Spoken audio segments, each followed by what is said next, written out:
अध्यक्ष महोदय, महासचिव महोदय, सभी उपाध्यक्ष महोदय, सभी सचिव महोदय, सहायक सचिव महोदय, परम आदरणीय पूर्व अध्यक्ष महोदय, सारे सीनियर्स और प्यारे अधिवक्ता, युवा अधिवक्ता भाइयों, दुष्यंत कुमार का शेर जो चौधरी सर ने और सर ने बोला, तो दुष्यंत कुमार की ही एक शेर है, कहाँ तो तय था चरागा हर एक घर के लिए, कहाँ चराग मयस्सर नहीं शहर के लिए।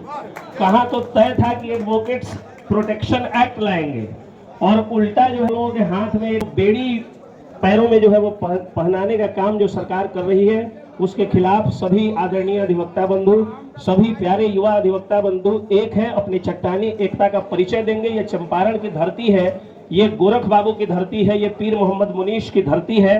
हर लगभग संस्था को, जो भी स्वायत्त संस्था थी, उन सभी स्वायत्त संस्थाओं के स्वायत्तता को जिस तरह से धीरे धीरे सरकार खत्म कर रही है, अब अपना यह जो है हाथ पसार रही है अधिवक्ताओं के खिलाफ कि अधिवक्ताओं को भी कंट्रोल कर दिया जाए। इससे सिर्फ अधिवक्ताओं को घाटा नहीं है। जब गांव का सबसे अमीर व्यक्ति या जब आपसे मजबूत व्यक्ति आपको सताता है तो आप पंचायत में जाते हैं, पंचायत का सरपंच या पंच बिकता है तो आप थाना में जाते हैं, थाना अगर आपकी नहीं सुनता है आप एसपी साहब के पास जाते हैं। जब कोई आपकी नहीं सुनता है, कोई आपके घर का भी सदस्य आपकी मदद करने को तैयार नहीं होता है, तो ये जानते हुए भी कि आप गलत हैं, एक शख्स होता है जो आपके साथ खड़ा होता है, उसे वकील कहते हैं।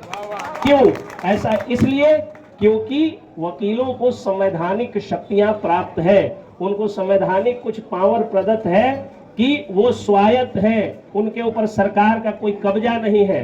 अब आप कह रहे हैं कि हमारे जो सबसे ऊंचा ऑर्गेनाइजेशन है उसमें अपना 2 सरकारी नुमाइंदा बैठाएंगे, तो आप हमको सरकारी जॉब दे रहे हैं। आप यूरोपियन कंट्रीज की बात कर रहे हैं। यूरोप में जब कोई व्यक्ति वकील बनता है तो आईएएस अफसर से ज्यादा उसको पावर और पैसा दोनों मिलता है। तब वहां पर 2 सदस्य होते हैं, जो बीसीआई हम लोगों का है, वहां की जो सबसे ऊंची संस्था होती है, वहां के 2 सदस्य सरकारी होते हैं, क्योंकि उनको सरकारी सुविधा प्राप्त होती है। हम 10 साल तक अपनी जवानी को बर्बाद करके 2 पैसा कमाने लायक होते हैं, और जब 2 पैसा कमाने लायक होते हैं तो वकीलों और जनता के अधिकार के लिए लड़ करके और हम उनको न्याय दिलाते हैं। अब आप कह रहे हैं कि हम ही अपने न्याय के लिए जो है वो दर दर भटकते फिरे कि हमको न्याय दे दो, हमको न्याय दे दो।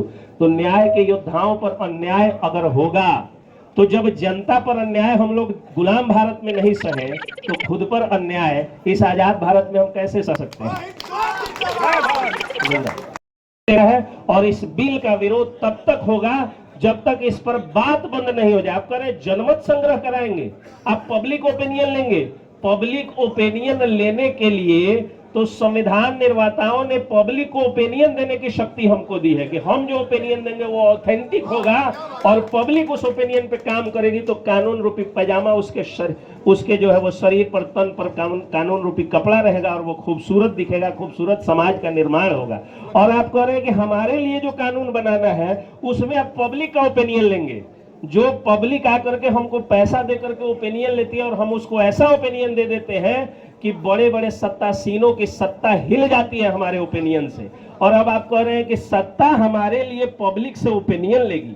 अरे हम जनता के ही योद्धा हैं, हम जनता के लिए लड़ते हैं। गरीबों का एकमात्र हितैषी अगर कोई होता है तो वकील होता है। अमीर लोग पूरा का पूरा सिस्टम खरीद लेते हैं। अगर किसी बड़े उद्योगपति पर केस होता है तो वो हमारे पास नहीं आता है, वो जाकर के सीधे एसपी साहब को खरीद लेता है, डीजीपी को खरीद लेता है, प्रधानमंत्री को खरीद लेता है। और जब गरीब पर कोई मामला आता है तो वो आता है वकील के पास, उचित और अनुचित का विचार त्याग करके, और हम आपकी लड़ाई लड़ते हैं। तो इसलिए ये सिर्फ वकीलों की लड़ाई नहीं है। वकीलों ने देश को आजाद कराया है। वकीलों ने इस देश का सबसे बड़ा आंदोलन जिससे जनता को शक्ति मिली है उसको खड़ा किया है। इसलिए मैं जनता से अपील कर रहा हूं, मैं लाइव हूं अभी, जनता से अपील कर रहा हूं कि अब तक न्याय की आपकी लड़ाई, न्याय के योद्धा लोग काला कोट पहन करके लड़े हैं। अब काला कोट वालों के ऊपर जब सत्ता जो है वो अपना गलत हाथ, death lays his icy hand on the king's head, ये सर हम लोग ने पर्सोनिफिकेशन का एग्जाम्पल पढ़ा था, सर लिटरेचर के विद्वान रहे। तो अब जो है वो आईसी हैंड अपना जो है वो हमारे सिर पर रखने को तैयार है। तो जनता को भी साथ में आना पड़ेगा और कोई जनमत संग्रह हम पर नहीं होगा। जो कानून है वही रहना चाहिए। अगर थोड़ा भी इधर उधर हुआ तो हम किसान नहीं है कि 1000 की संख्या में मरेंगे तब हमारा बिल वापस करिएगा। हमारे ऊपर एक डंडा भी चलेगा तो कानून का ऐसा डंडा चलाएंगे हम लोग कि सरकार का चारों जो है वो पौआ हिल जाएगा।